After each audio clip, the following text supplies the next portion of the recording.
بسم اللہ الرحمن الرحیم۔ شروع اللہ کے نام سے جو بڑا مہربان نہایت رحم کرنے والا ہے۔ جس نے سنا حیران ہوا کہ ایک چرسی کے ایسے نصیب مگر کیسے، ایسا کیا عمل تھا اس کا۔ اسٹیج پر فقیر محمد کا نام پکارا گیا تو وہ آہستہ سے اٹھ کر اسٹیج کی طرف چل دیا۔ فقیر محمد شکل سے بھی فقیر ہی لگتا تھا۔ غربت اس کے چہرے پہ گویا چسپاں تھی۔ ایک مل میں کام کرتا تھا اور تنخواہ کے چرس پی جاتا یا تھوڑا بہت گھر دے دیتا۔ تنخواہ میں گزارا کہاں ہوتا بھلا، تو کبھی کسی سے تو کبھی کسی سے ادھار مانگتا تھا۔ اب تو لوگ ادھار بھی نہیں دیتے تھے۔ اسے 2 بچے اور بیوی تھی۔ بیوی صابر تھی، جو بھی دے دیتا اسی میں گزارا کر لیتی۔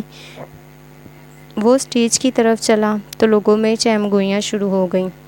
ہر کسی کا یہی خیال تھا کہ یہ اس بار بھی انکار کر دے گا۔ یہ مل مالکان کی طرف سے ہر سال کسی ایک خوش نصیب ورکر کو حج پر بھیجنے کی تقریب تھی، جس میں پچھلے 2 سال کی طرح اس سال بھی فقیر محمد کا نام ہی آیا تھا۔ پچھلے 2 سال حج پہ جانے کی بجائے فقیر محمد نے حج کے خرچ کے پیسے لے لیے تھے اور اس سال پھر اسی کا نام نکل آیا تھا۔ اس چرسی کے نصیب میں بھلا اللہ کے گھر کی زیارت کہاں۔ یہ حاجی وحید حسن تھا جو اپنے کولیگز کو کہہ رہا تھا۔ حاجی وحید 6 ماہ پہلے عمرہ کر کے آیا تھا اور اب اپنے نام کے ساتھ حاجی بھی لکھتا تھا۔ حالانکہ حاجی صاحب وہاں جا کر آنے کو دل ہی نہیں کرتا کسی کا بھی، اور یہ بدقسمت جانے کی بجائے پیسے لے لیتا ہے۔ یہ شیخ ایوب تھا جو حاجی وحید سے مخاطب تھا۔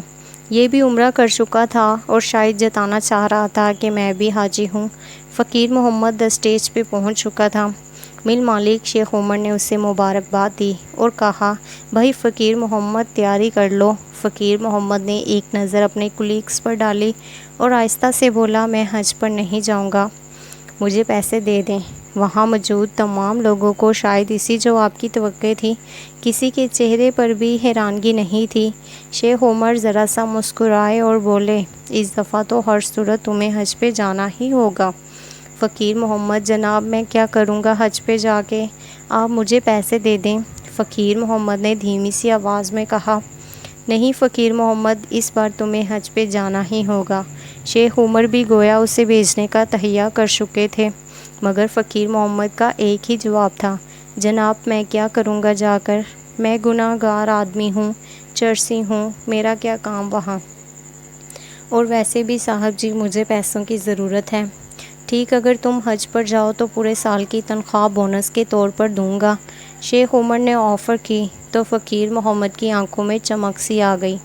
کہنے لگا، ٹھیک ہے صاحب، میں راضی ہوں۔ شیخ عمر بولے، دیکھو 3 سال سے مسلسل تمہارا ہی نام نکل رہا ہے اور تم جا نہیں رہے۔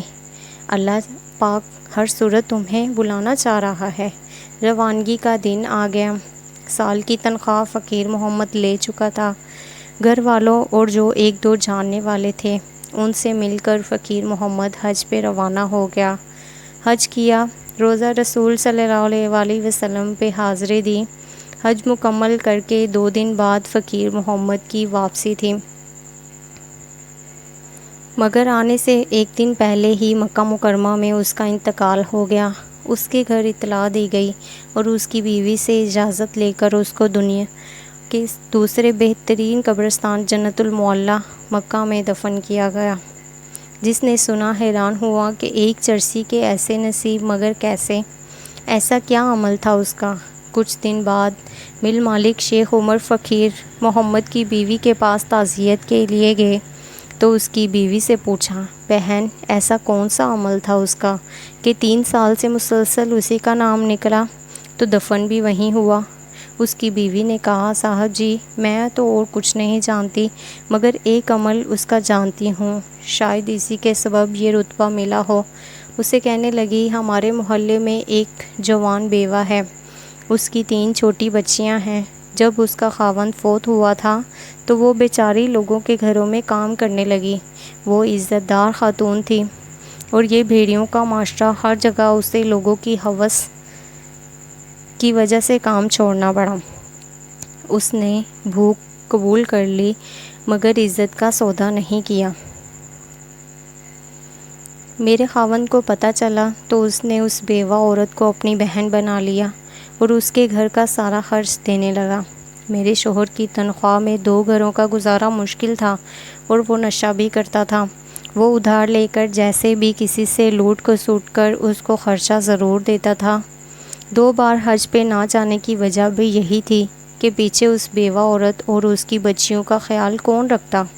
اس نے 2 بار حج کے پیسے لے کر بھی ان کو ہی دیے اور کچھ مجھے۔ وہ اس بار نہیں چاہتا اگر آپ اسے پورے سال کی تنخواہ نہ دیتے۔ اس نے پیسے لے کر کچھ گھر کا سامان لیا اور کچھ اس عورت کو لے کر دیا، تب وہ حج پہ گیا۔